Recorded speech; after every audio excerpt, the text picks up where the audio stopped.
नमस्कार दोस्तों, स्वागत है आप सभी लोगों का आर एस बाबा पर।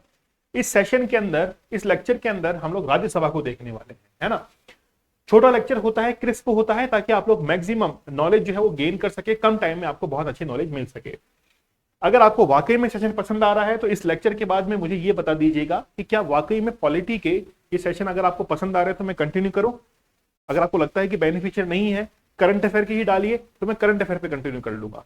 जैसा आपकी इच्छा है, मतलब जैसा प्रजा कहेगी वैसा ही हमारे द्वारा किया जाएगा, क्योंकि ये वीडियोस आप लोगों के लिए बन रहे हैं। अगर आप लोग शेयर नहीं करेंगे, आप लोग जो है इसको सराहेंगे नहीं, पसंद नहीं करेंगे या कोई कमी नहीं बताएंगे, तब तक जो है हमको भी इसमें इंप्रूवमेंट करने की जो है वो जरूरत महसूस नहीं होगी। अगर वाकई में आप लोग चाहते हैं कि ऐसे वीडियोस बनाए जाए, पॉलिटी को हम लोग जैसे राजस्थान पॉलिटी को और आगे कन्वे करें, तो मुझे बताइएगा, या फिर करंट अफेयर को हम लोग कन्वे करें, कमेंट सेक्शन में जरूर बताइएगा, ठीक है।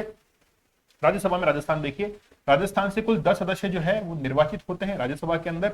3 सदस्यों का चुनाव जो है वो 19 जून 2020 को रिसेंटली हुआ भी था, ठीक है। फिर विधानसभा के सदस्य वोट देते हैं, जिनकी नियुक्ति जो है 6 वर्ष के लिए होती है, ठीक है। जो भी विधानसभा के सदस्य होते हैं वो वोट देते हैं, और जो सदस्य निर्वाचित हो जाते हैं वो 6 वर्ष के लिए जो है वहां पर सदस्य बने रह सकते हैं। 19 जून के बाद में ध्यान रखना, एक बार और जो है सदस्यों का मनोनयन वहां पर हो चुका है, निर्वाचन हो चुका है। कुल 61 सीटों के लिए चुनाव करवाए गए, जिनमें से 42 सदस्य निर्विरोध निर्वाचित हुए थे। 19 सीटों के लिए चुनाव आयोजित करवाए गए। तो एक बेसिक नॉलेज है, जब भी इलेक्शन होते हैं तब जो है वो उसके लिए लागू होती है। राजस्थान से कौन कौन शामिल है ध्यान दीजिएगा, यहाँ पर इनके नाम जो है वो हमारे लिए जरूरी है। सबसे पहले है नीरज डांगी, याद रख लेना, क्वेश्चन आ सकता है कि निम्न में से कौन राज्यसभा के सदस्य नहीं है, तो नीरज डांगी आप लोग याद रखना। फिर है श्री राजेंद्र गहलोत, किरोड़ीलाल मीणा, डॉक्टर मनमोहन सिंह, रणदीप सिंह सुरजेवाल, फिर है घनश्याम तिवारी, फिर है प्रमोद तिवारी, फिर है केसी वेणुगोपाल, फिर है मुकुल बालकिशन वासनिक, और फिर है श्री भूपेंद्र यादव। ये 10 व्यक्ति जो है वो अभी राजस्थान से राज्यसभा के अंदर जो है निर्वाचित होकर पहुंच चुके हैं। लोकसभा के अंदर कौन कौन है, 3 तो महिलाएं हैं। लोकसभा के अंदर कौन कौन है, 3 तो महिलाएं हैं। देखिए, रंजीता कोहली जो है वो भरतपुर से है, एससी कैंडिडेट है। जसकौर मीणा दौसा से है और एसटी कैंडिडेट है। दिया कुमारी राजसमंद से है। तो लोकसभा के अंदर 3 महिलाएं आप लोग यहां पर देख सकते हैं, ठीक है। 3 एसटी के सदस्य हैं, कौन कौन से हैं, कनकमल कटारा जो है वो बांसवाड़ा से है, जसकौर मीणा दौसा से है, अर्जुन राम मीणा जो है वो उदयपुर से हैं। तो 3 एसटी के सदस्य, ऑलरेडी क्वेश्चन आ चुका है, निम्न में से कौन सा एसटी सदस्य जो है लोकसभा के अंदर नहीं है, ठीक है। फिर 4 एससी के सदस्य आप लोग देख लीजिए, रंजीता कोहली है भरतपुर से, अर्जुन मेघवाल बीकानेर से, निहाल चंद है गंगानगर से, और मनोज राजौरिया कहां से हैं, करौली से हैं। इनके नाम आप लोग जरूर देख लेना, ये स्लाइड काफी इंपॉर्टेंट है। 3 तो महिलाएं हैं, 3 एसटी के सदस्य हैं, और 4 जो है एससी के सदस्य शामिल हैं। फिर देखना, अनुच्छेद 249 क्या कहता है, राज्यसभा को ऐसा लगता है कि राज्य सूची का कोई विषय वर्तमान परिस्थितियों में राष्ट्र महत्व का बन गया है, तो राज्यसभा उपस्थित और मतदान करने वालों के 2/3 बहुमत से इस विषय पर कानून बनाने का प्रस्ताव रख सकती है। मतलब विशेष बहुमत हो गया, 2/3 क्या होता है, विशेष बहुमत ही होता है।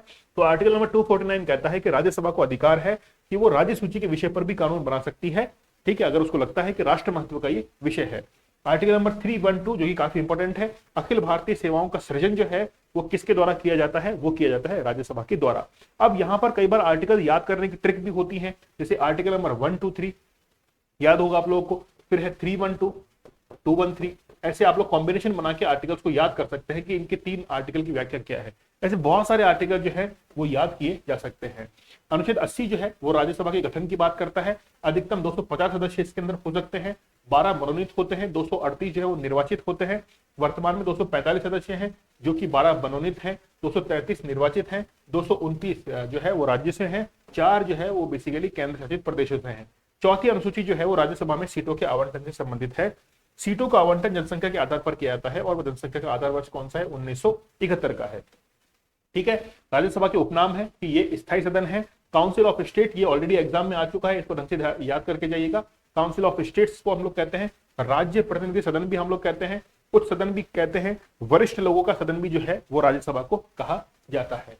राज्यसभा का कार्यकाल होता है कि ये निरंतर चलने वाला सदन है, कभी भी भंग नहीं होता है, इसका कोई कार्यकाल नहीं होता है, जबकि सदस्यों का कार्यकाल 6 वर्ष का होता है। तो सदस्यों का कार्यकाल कितना है, 6 वर्ष का है। प्रत्येक दूसरे वर्ष में 1/3 सदस्य जो है वो सेवानिवृत्त होते हैं। राज्यसभा सदस्य की मृत्यु होने पर अगला सदस्य शेष अवधि के लिए जो है वो चुना जाता है। ठीक है, मतलब मान लीजिए किसी की मृत्यु हो गई है, 6 वर्ष का कार्यकाल है, 4 वर्ष पूरे कर लिए, तो अगला सदस्य 2 वर्ष के लिए ही जो है वो काम करेगा। फिर देखिए राज्यसभा में निर्वाचन एकल संक्रमणीय आनुपातिक खुली मतदान प्रणाली, ध्यान रखना राष्ट्रपति के लिए जो होता है वो गुप्त मतदान प्रणाली होता है, यहाँ पर खुली मतदान प्रणाली है, मतलब एक पेटी होती है, कागज का प्रयोग इसमें करते हैं, मतपत्र का जो है वो प्रयोग किया जाता है। वरीयता क्रम जो है लिख दिया जाता है, कैंडिडेट के लिए वरीयता क्रम लिखते हैं, ABCD 1 2 3 जो है रैंकिंग की जाती है।